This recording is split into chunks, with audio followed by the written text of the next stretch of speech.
Educar, reabilitar, incluir diferenças. São estas palavras que formam o nome da ERID, uma associação que nasceu há 20 anos da necessidade de um pequeno grupo de pais de crianças com deficiência que não encontrava oferta de atividades de tempos livres para os filhos durante as férias escolares. Paula Brites foi uma das fundadoras e é a presidente desta associação sediada em Castelo Branco. Nesta entrevista, fala das origens, do apoio prestado, da forma como a sociedade encara a deficiência e das dificuldades da ERID em alcançar mais apoios, em parte devido às instalações desadequadas à realidade atual da associação. Em boa verdade, nasceu de uma necessidade muito concreta que tivemos à época em que os nossos filhos, portanto, estavam na idade escolar e fruto de uma opção que tivemos que depois se tornou difícil, nos trouxe essa necessidade de fazer face, e que foi o seguinte. À época nós já podíamos optar entre colocar, portanto nós fomos 4 casais fundadores e à época nós já podíamos optar entre colocar os nossos filhos com alguma deficiência ou algum tipo de problema na escola regular, em vez de colocar nas escolas de ensino especial. As escolas de ensino especial surgiram nas APPs CDM de todo o país. Estamos a falar de uma realidade com 50 anos, precisamente também este ano em Castelo Branco. Exatamente, e que, e bem, à época surgiram como uma resposta para essas famílias, sob pena de elas também não poderem trabalhar e não poderem exercer a sua vida e a sua atividade. O que acontece é que as coisas têm evoluído, não é? E, de facto, a palavra inclusão tem que sair do papel, não é? E, portanto, se tem que sair do papel, nós temos que fazer o caminho no sentido de realmente incluir as diferenças de todos no meio de todos. Pronto, e essa tem sido a nossa visão. O que é que aconteceu depois de integrarmos os nossos filhos nas escolas regulares? Nos períodos de férias escolares, até porque nós não tínhamos cá familiares, portanto não somos de cá, tivemos um grande problema. Nos ATL que existiam à época, não aceitavam os nossos filhos. Enfim, eu hoje digo que isso à época foi um problema, foi uma preocupação, foi uma dor de cabeça, mas atualmente acho que não podia ter acontecido melhor obstáculo para sermos o que somos hoje. Ou seja, não conseguindo arranjar um ATL para colocar os nossos filhos, porque tínhamos optado por pô-los na escola de ensino regular, o que é que nós fizemos? Bom, nós vamos ter que fazer nós um ATL. E foi isso que fizemos. Pronto, arregaçámos as mangas e fizemos o ATL. Começou muito pequenino. Muito pequenino.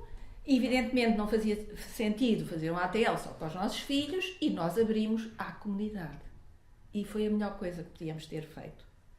Abrimos à comunidade primeiro para fazer face a esta necessidade concreta e específica de arranjar um local para os nossos filhos ficarem durante as férias escolares, mas depois apercebemos que a mais-valia desse saudável convívio entre miúdos com deficiência e miúdos sem deficiência era tanta, era tão grande, que começámos com essa atividade e até hoje, passado 20 anos, nós mantemos essa atividade. Ou seja, nós fazemos, eu atrevo-me a dizer que somos a única IPSS que fazemos campos de férias verdadeiramente inclusivos. Porque nos períodos de férias escolares, portanto, nós damos sempre prioridade aos utentes que apoiamos ao longo do ano, mas a seguir abrimos à comunidade, abrimos a qualquer criança e jovem da comunidade, sem qualquer problema. E, efetivamente, sempre, enfim, não conseguimos alargar mais porque não temos quadro técnico suficiente para isso e queremos fazer as coisas com qualidade e em segurança, e até porque os que temos exigem muito mais recursos humanos, e até hoje não deixámos de o fazer. E tem sido uma enorme mais-valia porque, de facto, o trazer a comunidade para dentro da associação, só por si, já é uma forma de incluir. E o que é certo é que os pais dos campos de férias temos tido famílias absolutamente fidelizadas. Nós temos listas de espera para os campos de férias da Associação ERID.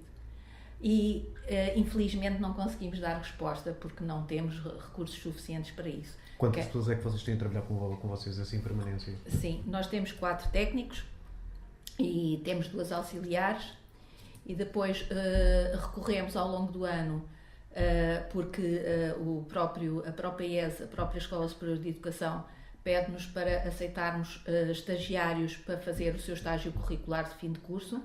E, portanto, normalmente, ao longo do ano, passam pela ERID 2 estagiários para fazer o seu estágio curricular da ESE e também recorremos ao voluntariado do IPDJ, o que faz com que, nos períodos em que temos grupos mais alargados, nós possamos ter, de facto, mais umas mãos e mais uns olhos para, digamos, funcionarmos com mais segurança e conseguirmos, enfim, levar as atividades a bom porto. Essa é a relação com a ESE, aliás, algo que marca também a vossa história. Sim, porque nós, antes de estarmos aqui na escola primária do Matadouro, o primeiro espaço que nos foi cedido foi na ESE e que era, à época, a ludoteca da ESE.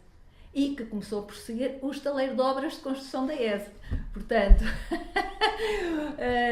digamos, eu diria uma barraquinha, e que agora depois conseguimos em 2017, então a Câmara Municipal cedeu-nos este espaço, o qual foi alvo de umas obras de reabilitação prévias, que ficou muito agradável e muito aconchegante. O que é certo é que neste momento nós efetivamente já estamos com uma enorme falta de espaço. E depois tem outro problema, é que nós fundámos em 2004 e em 2005 nós conseguimos o estatuto de IPSS. Portanto, nós somos uma IPSS, mas somos uma IPSS atípica. Atípica porquê? Porque até hoje ainda não conseguimos um acordo de cooperação com a Segurança Social. Ou seja, reconhecimento, mas não se incluem dentro daquilo que é os apoios que são dados. Temos o estatuto, exatamente, temos o estatuto, mas não conseguimos ainda reunir condições para nos podermos candidatar a um acordo de cooperação com a Segurança Social. O que coloca um peso grande nas vossas costas e imagino também nos pais que desconfiam a estas crianças. Exatamente. E um dos obstáculos tem a ver com precisamente as exigências do edificado. Porque para nos candidatarmos a uma determinada resposta social, da Segurança Social, o edificado tem que cumprir com um conjunto de exigências em termos do tipo de áreas exigidas e dos metros quadrados por cada área.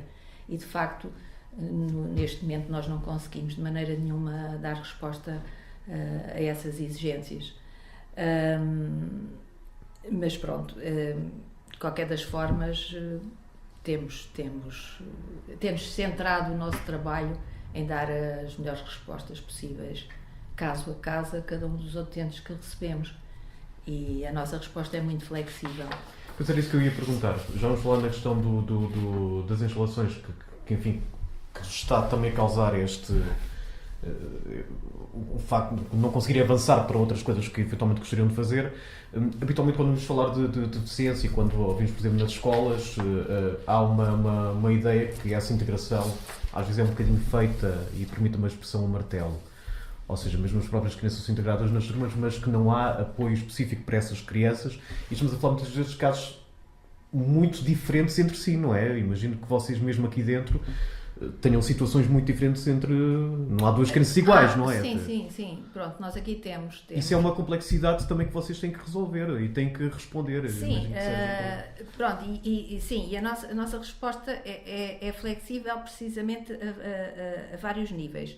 É flexível em termos da idade dos utentes que nós recebemos e que nós privilegiamos a idade escolar, Porque é a idade escolar que se começa a capacitar para a inclusão.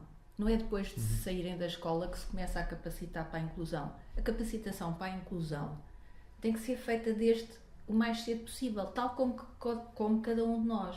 As nossas famílias educam-nos para fazer face àquilo que está lá fora, não é? Portanto, nós vamos ter que reagir à sociedade, a todo o contexto externo, não é? E até para que as outras crianças se apercebam que há essa complexidade também, não Exato, é? E sabem lidar com ela. E para que se normalize a deficiência. No fundo, trata-se de normalizar a deficiência. Ou seja, vê-la como um facto que é normal existirem entre nós pessoas com deficiência. Ponto.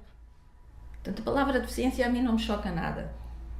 Outra coisa é chamar deficientes. Nenhum de nós é 100% deficiente. Qualquer um de nós pode ter uma deficiência. Portanto, isso sim. Aí existe diferença. Mas, e a nossa resposta, precisamente, é flexível, quer em termos da idade dos utentes que nós recebemos e que gostávamos de privilegiar sempre a idade escolar. Por outro lado, em termos da duração da resposta, do tempo de resposta, portanto, a nossa resposta, nós temos desde miúdos que vêm para uma única atividade ou terapia, a miúdos que já estão a tempo inteiro, precisamente os que já saíram da escola. E depois temos miúdos que ainda não na escola, alguns que vêm todas as tardes, outros que vêm alguns dias e algumas manhãs, algumas tardes e alguns dias, enfim. A resposta é suficientemente flexível para acomodar quer as características da família, em termos de recursos, quer as necessidades do jovem em particular e das atividades que faz mais sentido para aquele caso. Portanto, nós, quando vêm para mais do que uma atividade, nós fazemos um plano de apoio individualizado. Ou seja, da panóplia de atividades que nós temos, nós definimos um plano para aquele caso. E que, enfim, que seja, em função das características da sua deficiência, que seja aquele que mais se adequa e que mais valia possa ter para aquela criança e para aquele jovem. E, portanto, somos flexíveis em termos da idade dos utentes que recebemos, em termos da duração da resposta e precisamente em termos da qualidade de resposta no que diz respeito às atividades e ou terapias que selecionamos caso a caso. Portanto, há um dossiê para cada um dos utentes e há esse estudo para cada personalização. Sim. Estamos a falar de que idade já agora? É assim... que margem? É assim, no caso quando vem para mais do que uma atividade, normalmente nós só recebemos precisamente a partir dos 6 anos, 6, 7 anos, que é precisamente a idade escolar. No caso das terapias individualizadas, o que é que nós fazemos? Se for acompanhado pelo encarregado de educação ou pelos pais, em que é o encarregado de educação que fica responsável por fazer o acompanhamento da criança durante a atividade, nós, perante uma declaração médica que diga que não há nada que obste a que aquela atividade seja feita com aquele menino, nós já tivemos casos, por exemplo, de 4 anos, de fazer hipoterapia com meninos de 4 anos de idade e até menos. E com, digamos, indicação, inclusive, de médicos em Coimbra, que a partir do momento que sabiam que existia a atividade de hipoterapia ou equitação terapêutica, portanto, terapia através do cavalo, inclusive recomendavam mesmo que começassem o mais cedo possível. Mas, portanto, depende dos casos. Se tiver essa indicação e se nós tivermos a certeza, por parte de quem recomendou, que de facto aquela atividade para aquela, por exemplo, que caso das paralisias cerebrais é uma mais-valia, então nós aceitamos antes dos 6 anos. Mas tem que estar perfeitamente existir uma recomendação médica para que o possamos fazer. Portanto, há aqui um triângulo associação, escola e médicos que vos ajuda também. Bem, imagino com mais algumas arestas também. Sim, sim.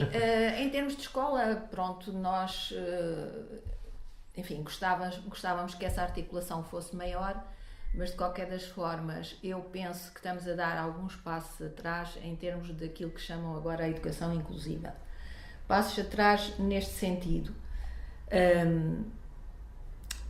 Porque antes nós conseguíamos um maior equilíbrio à época em que os nossos filhos, nós optámos por pôr os nossos filhos na escola regular, um maior equilíbrio entre tempos na escola e tempos fora da escola.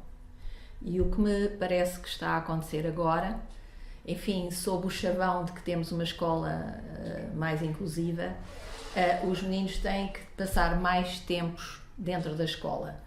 E esses tempos são tanto mais quanto mais elevado é o grau o ciclo de ensino.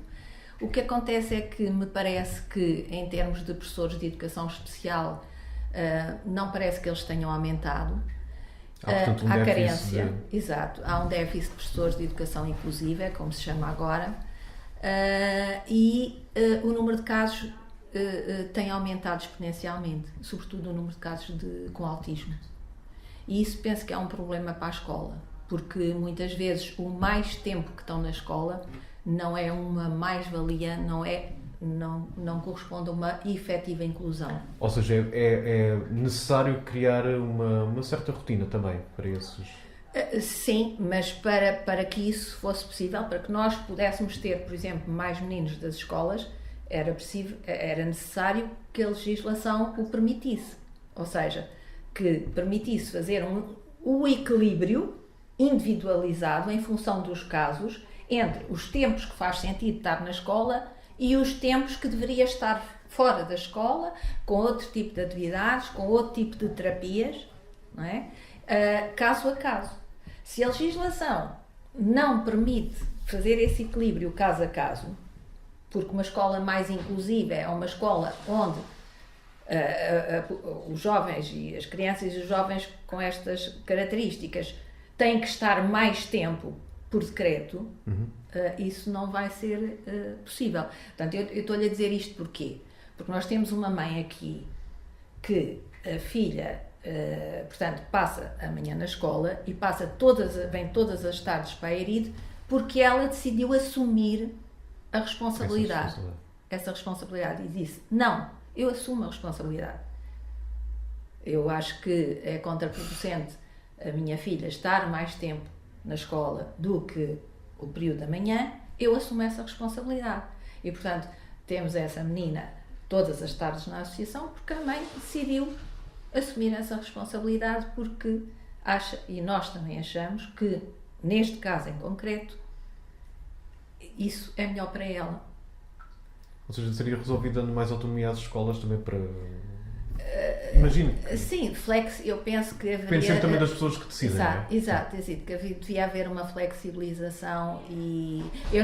Atenção, que eu não defendo retirar, aliás, essa foi a nossa opção como pais e como mães, continuo a defender... a questão de que eles vão à escola e convivam também com outros... Exatamente, não, e a escola é uma mais-valia em termos de competências académicas básicas e funcionais e em termos da tal socialização e da tal normalização da deficiência. Mas é preciso equilibrar isso com outras atitudes. Mas é preciso equilibrar isso com outro tipo de atividades e de terapias que a escola não está em condições de dar.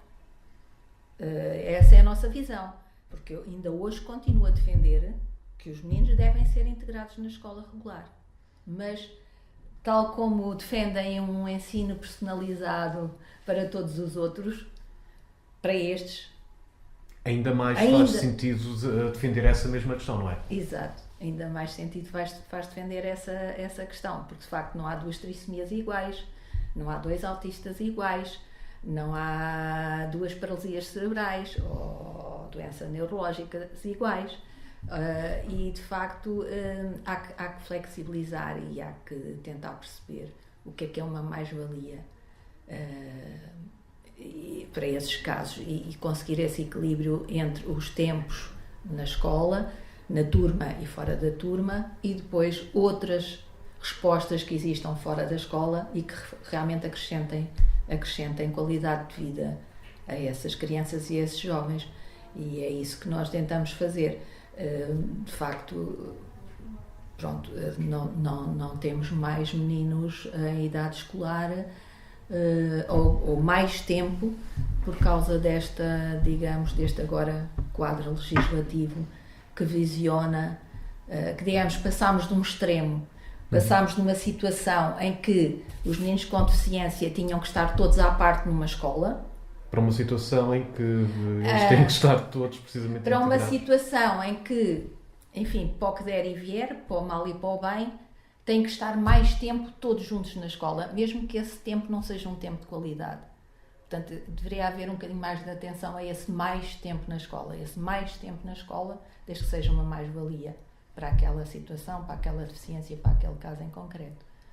Até porque com o déficit, precisamente, também de meios humanos nas próprias escolas, imagino que isso cause problemas não só às crianças que têm essas necessidades, como às outras também que fazem parte das turmas. Exatamente, e até também com o déficit pessoal auxiliar.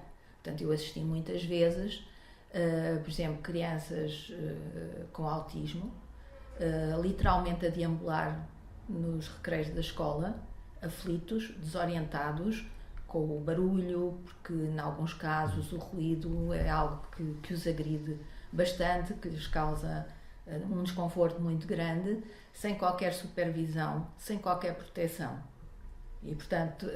Isso prejudica mais do que ajuda, não é? Exatamente. Portanto, estamos a falar de falta de professores de educação inclusiva, falta de auxiliares, falta de formação dos agentes escolares em geral. Ou seja, ainda não há também a consciência da complexidade destes casos e de como é que se pode lidar com estes casos. Sim, de uma maneira geral. Não estou a dizer que estamos melhor, não estou a dizer que é tudo mau, estamos melhor, mas deveria continuar a haver uma aposta forte.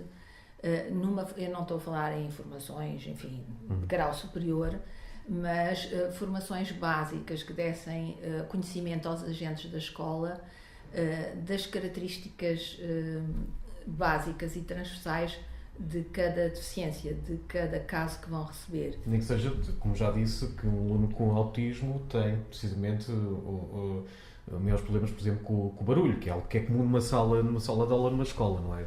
As pessoas não se apercebem destes pequenos pormenores, não é? Bem, na sala de aula não devia na ser sala tão de aula, normal. exatamente, mas de vez em quando acontece, não é? Não deveria ser muito normal, mas digamos que, pronto, esta é a nossa visão. Nós continuamos a defender que devem ser integrados e foi essa a nossa opção e não estamos de todo arrependidos. Até porque, por exemplo, as trissomias aprendem muito por imitação das referências que têm à sua volta. Se eles tiverem as referências o mais tipificadas possíveis e mais normalizadas à sua volta, é isso que vão tentar seguir e imitar. Se tiverem dias consecutivos com referências atípicas, comportamentos atípicos ou aberrantes, digamos, é isso que de alguma forma eles vão reproduzir. Aliás, nós temos que fazer este tipo de raciocínios, o mesmo acontece com cada um de nós, não é? A questão das instalações é mesmo neste momento um grande problema para vocês. Obviamente, para quem não nos está a ver, mas nós já vimos e já fizemos essa visita, mas para quem não nos está a ver, o que é que estas instalações, digamos, de que maneira acabam também por limitar o vosso trabalho? Bom, para já, uma das limitações é que muitas vezes acabamos por não poder receber mais utentes, porque efetivamente não temos espaço suficiente para funcionar. Durante os campos de férias inclusivos, para além da questão dos recursos, mesmo que tivéssemos mais recursos humanos, também não teríamos espaço onde fornecer as refeições, portanto, nesses períodos mais alargados. O que acontece é que no período de verão, como temos o telheiro, nós acabamos por ter um conjunto de mesas, não é? E fornecemos as refeições debaixo do telheiro porque é verão, porque o tempo permite, porque uma série de coisas. Mas, por exemplo, agora no Natal, este ano não vamos fazer campos de férias no Natal, porque o Natal calha à meia da semana e, portanto, os técnicos vão aproveitar para ter férias nesse período. Mas, se fizéssemos campos de férias, portanto, nós tínhamos imensa dificuldade em fornecer as refeições naquele pequeno espaço que temos para 21 crianças e jovens. Não é? Estamos a falar de uma cozinha pequena que eventualmente em alguns casos assemelha-se a uma cozinha de um apartamento, não é? Sim, exatamente. Portanto, para além daquilo que eu já referi, que é as características do edificado não cumprem com as exigências mínimas para que nós nos possamos candidatar a um acordo de cooperação com a Segurança Social. Ou seja, esse é o maior estrangulamento. É o travão neste momento a que vocês possam... Uma espécie de pescadinha de rabo na boca. Ou seja, vocês não podem candidatar-se a esses apoios porque não têm essas instalações e porventura também não têm essas instalações porque não se podem candidatar a esses apoios, não é? Exatamente. É um bocadinho por aí. Porque... portanto, está regulamentada para uma determinada resposta social poder funcionar, portanto está regulamentado que o edificado tem que ter um conjunto de áreas funcionais, cada uma com X metros quadrados no mínimo, em função do número de utentes. E o que acontece é que nós nem de longe nem de perto, com as áreas que temos atualmente, conseguimos ir de encontro a essas exigências, porque em termos de funcionamento, a nossa lógica de funcionamento aproxima-se da resposta social que atualmente está tipificada como centro de atividades e capacitação para a inclusão. Portanto, a nossa filosofia e a nossa forma de funcionar enquadra-se nesta resposta social designada de Centro de Atividades e Capacitação para a Inclusão. Mas tem associadas as tais exigências do edificado que, sem fazer face a essas exigências, nós nunca vamos conseguir a dita candidatura e o dito acordo de cooperação. O que é que acontece neste momento? Acontece que, evidentemente, que a Câmara, nós já levámos esse problema à Câmara.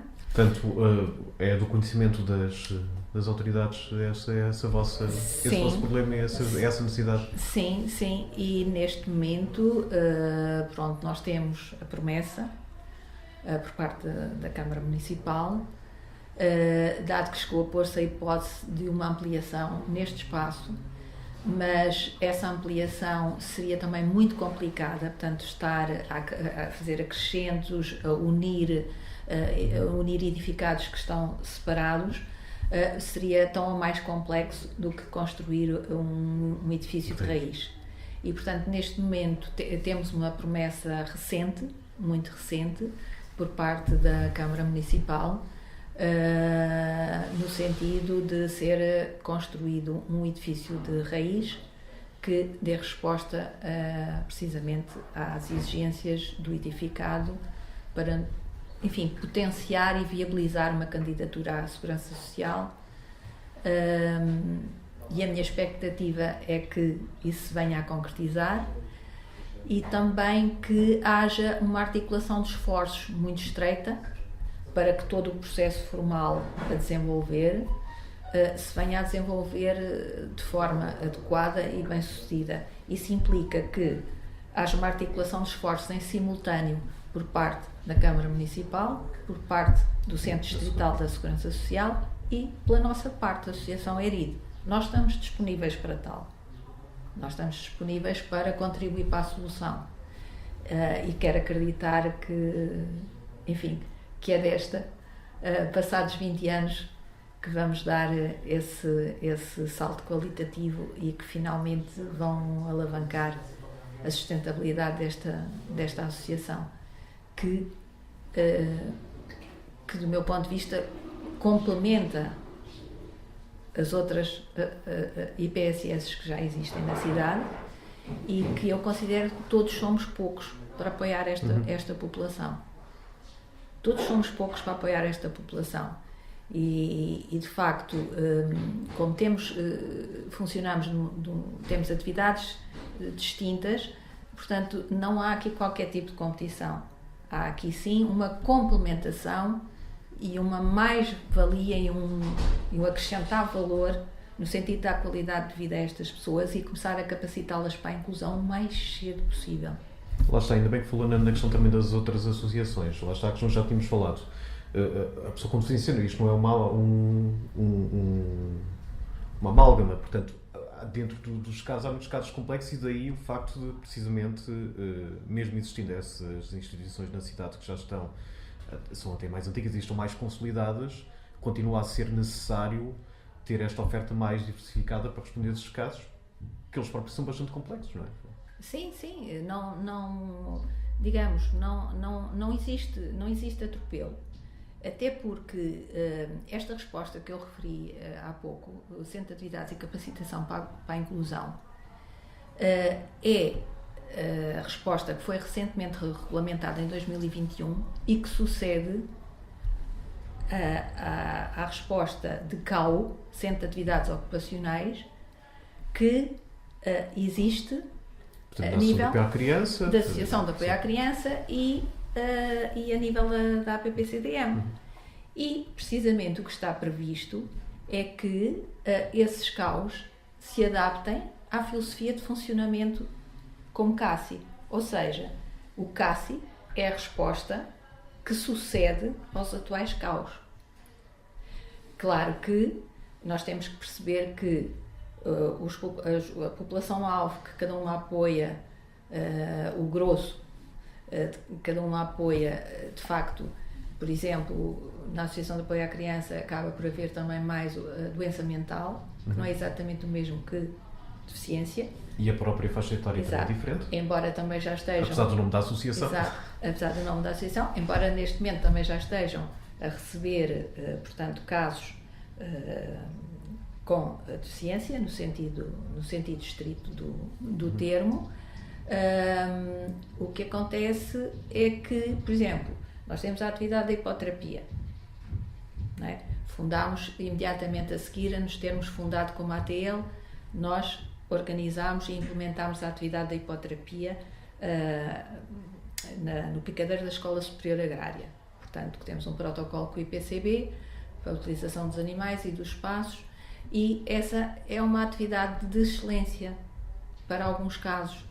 E, portanto, diferenciadora. E diferenciadora. E, inclusive, poderia, assim, as coisas evoluíssem nesse sentido, utentes das outras IPSS, enfim, havendo condições para tal, poderem vir a beneficiar dessa terapia. Portanto, o caminho está feito e, portanto, pode-se... Exato, e, portanto, haver essas sinergias. Por exemplo, a Associação de Apoio à Criança organiza todos os anos o Encontro de Desporto Adaptado.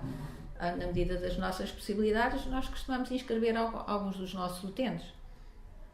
Pronto, é um evento pontual, é um evento anual. No entanto, é mais uma oportunidade de serem estimulados, de estarem em contacto com outras pessoas, uma situação diferente que os obriga a reagir, a responder a estímulos externos diferenciados. E, portanto, nós não temos qualquer preconceito... Portanto, dá uma atenção àquilo que também se vai fazer na cidade. Exato, nós não temos qualquer preconceito em articular com outras experiências e outras atividades que nos proporcionem. Aliás, nós normalmente somos convidados a participar nas atividades promovidas pelo município e normalmente aderimos a essas atividades, porque é importante eles saírem. Eu atrevo-me a dizer que neste momento mais de 50% das atividades que nós desenvolvemos são desenvolvidas fora das instalações, e isso também nos diferencia, e isso faz muita diferença. Por exemplo, a hipoterapia não podia deixar de ser, tinha que ser mesmo feita no exterior. Mas, por exemplo, eles, portanto, têm atividade, normalmente as atividades têm uma frequência semanal, portanto, eles vão uma vez por semana às piscinas municipais. Eles vão uma vez por semana fazer ginástica para todos, que é como agora se chama, já não se diz ginástica adaptada, diz ginástica para todos no pavilhão da Associação Zaki Gym. Eles vão fazer atividade física Uma vez por semana temos um protocolo com o ginásio da Aquadrenalina, portanto vão uma vez por semana fazer atividade física no ginásio. E também normalmente estão há alguns meses a treinar alguns esquemas de ginástica ou dança para depois fazer uma apresentação no Cineteatro Avenida, no sarau que todos os anos nós organizamos e promovemos, portanto, e em que a Zaki é também nossa parceira. Portanto, nós organizamos o sarau Eride, eles participam no nosso sarau, eles organizam o sarau Zaki Gym, nós participamos no sarau Zaki Gym. E, portanto, é desta, digamos, deste convívio, desta mescla, de facto, que nós tentamos fazer permanentemente entre pessoas com e sem deficiência e em espaços de uso, espaços em contexto inclusivo, ou seja, contexto inclusivo, o que é que eu quero dizer com isso? Quero dizer com isso pessoas com e sem deficiência e equipamentos de uso coletivo. E de facto isso é muito importante. Depois, para além das atividades semanais e o que é que nós, depois de já conhecer, de ter um conhecimento do caso, nós tentamos perceber, fazemos visitas de despiste motivacional, portanto, a comércios e a serviços na comunidade, e tentamos perceber, vamos com eles mesmo para a rua, e os técnicos tentam perceber, naquela atividade que está ali a ser desenvolvida, se há algum conjunto de tarefas que pudesse vir a ser desenvolvida por um dos nossos utentes. Porque uma atividade, enfim, um processo é um conjunto de atividades, uma atividade envolve um conjunto de tarefas. Eles podem não conseguir fazer todas as tarefas, mas podem conseguir fazer 2, 3, 4 tarefas. E deixar-me dizer que, por exemplo, às segundas-feiras, vocês mesmo aqui na cozinha das vossas instalações também acabam por colocar os próprios utentes a fazer algumas tarefas para perceber um pouco como é que eles também se podem... Sim, exato. Portanto, aí a intenção é, através da atividade da culinária, treinar a psicomotricidade fina, o descascar, o cortar, o preparar, o perceber que produtos são necessários para fazer uma sopa, perceber a sequência o que é que tem que fazer, quais são as tarefas que tem que fazer e a sequência dessas tarefas, que isso é muito importante, acrescentar vocabulário e, no fundo, aí estamos a fazer muita coisa ao mesmo tempo. Estamos a treinar competências académicas ao mesmo tempo e, ao mesmo tempo, estamos a treinar autonomia. Por exemplo, alguns dos miúdos que aqui estão, em casa, são perfeitamente capazes de fazer o seu pequeno almoço. Portanto, já são capazes de cortar uma fatia de pão, são capazes de preparar o seu pequeno almoço. Portanto, isso é importante. São tarefas pequenas para toda a gente, mas para eles são grandes vitórias, imagino, não é? Sim, mas são grandes vitórias. Às vezes são pequenas vitórias. Nos casos são grandes vitórias, noutros casos são pequenas vitórias. O que é que eu quero com isto dizer? Muitas vezes não o conseguiram durante algum tempo, nunca lhes deram oportunidade de experimentar e de fazer. A partir do momento que lhes damos a oportunidade de experimentar e de fazer, em alguns casos, não tinha qualquer espécie de dificuldade. Nós substituímos-nos a eles, ou seja, nós, famílias, nós pais... Nós é que nos retraímos substituímos, da maneira como pensamos os pesados que eles podem ter, não é? E portanto, nós, quando eu digo nós, às vezes é famílias, temos tendência a superprotegê-los, não é? E ao superproteger, nós acabamos por não perceber quais são as suas efetivas capacidades. Se não damos a oportunidade de fazer, se não damos a oportunidade de experimentar, nós não vamos saber nunca do que eles vão ser capazes. Portanto, nós aqui fazemos isso. Claro, com atenção, com segurança, percebendo se, ok, podemos ir um bocadinho mais à frente, podemos. Ok, não, esta tarefa de todo não é viável. Mas, para chegarmos a essa conclusão, tivemos que tentar, tivemos que experimentar, tivemos que dar a oportunidade de fazer. E é isso que muitas vezes começa logo em casa, né? Quer dizer, nós famílias temos tendência a superproteger os nossos filhos, todos em geral, mas estes em particular.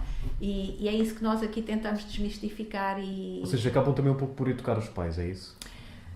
Também, portanto, algumas batalhas têm que ser travadas em conjunto com os pais.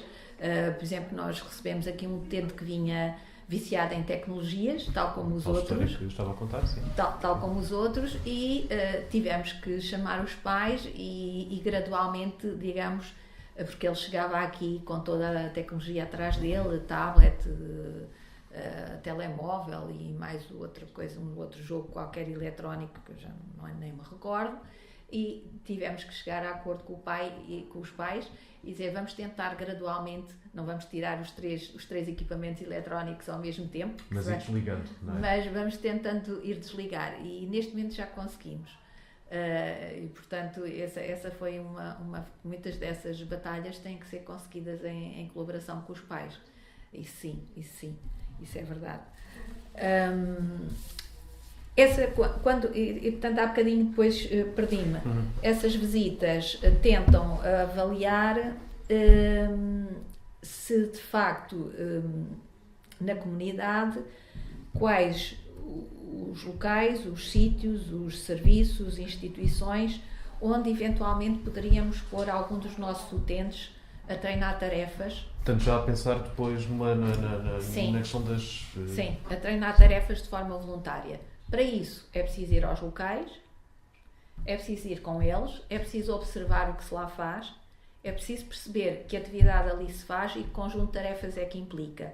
E dessas tarefas, quais é que seriam, imaginar quais poderiam ser as tarefas que um dos nossos utentes poderia vir ali a desenvolver em articulação com esse parceiro externo.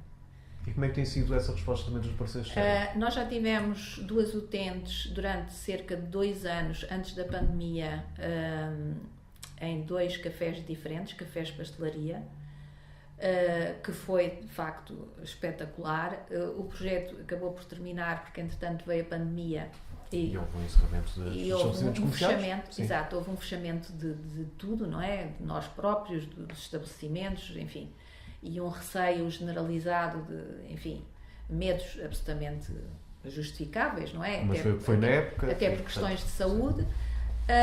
Estávamos a tentar dar o passo depois para convencer o proprietário a candidatar-se a uma das medidas do IFP, que era para contratação, exato, de emprego, inserção, mais, só que veio a pandemia e pronto, e esse projeto foi um bocadinho abalado por isso, mas ele estava absolutamente rendido, estavam absolutamente satisfeitos, porque a partir do momento que interiorizam essas tarefas, as apreendem e são corrigidos naquilo que têm que ser corrigidos, a partir desse momento tudo funciona bem.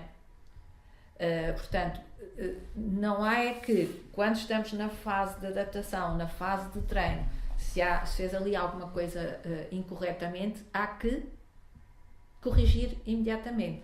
E, portanto, nessa altura, o que é feito? Há um tutor interno por parte da associação, há um tutor externo por parte do comércio ou do serviço ou da entidade que recebeu, e eles vão ter que articular. Olha, como é que correu? Ouviste aqui que correu menos bem. Ok, então nós vamos reforçar na associação e vocês aqui então vão fazer assim. Dizem para não fazer, insistem, o que for necessário. Portanto, porque se cairmos naquela coisa, coitadinho, não dizemos nada, aqui não há coitadinhos. Não há aqui coitadinhos.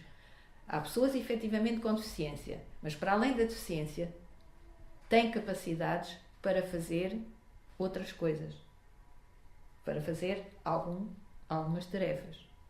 Portanto, se alguma coisa não estiver a ser bem feita, há que corrigir, tal como qualquer um de nós quando vai para um emprego, não é? Sim. Exatamente. Assim, nós temos que habituar-nos a fazer o mesmo tipo de raciocínio. Enquanto não fizermos esse tipo de raciocínio, ou seja, colocarmos nas tamancas das pessoas com deficiência e utilizar o raciocínio que fazemos para nós e para os nossos filhos, temos que fazer exatamente o mesmo raciocínio para estas pessoas. E depois também dar-lhes a possibilidade de se manifestarem em termos de seus gostos pessoais, porque eles têm, para além da deficiência, têm personalidade. Têm a sua personalidade intrínseca e a sua própria personalidade. Mas temos tendência a esquecer isso. Portanto, tem deficiência e não tem mais nada. Não. tem deficiência, tem a sua personalidade intrínseca, tem os seus gostos pessoais.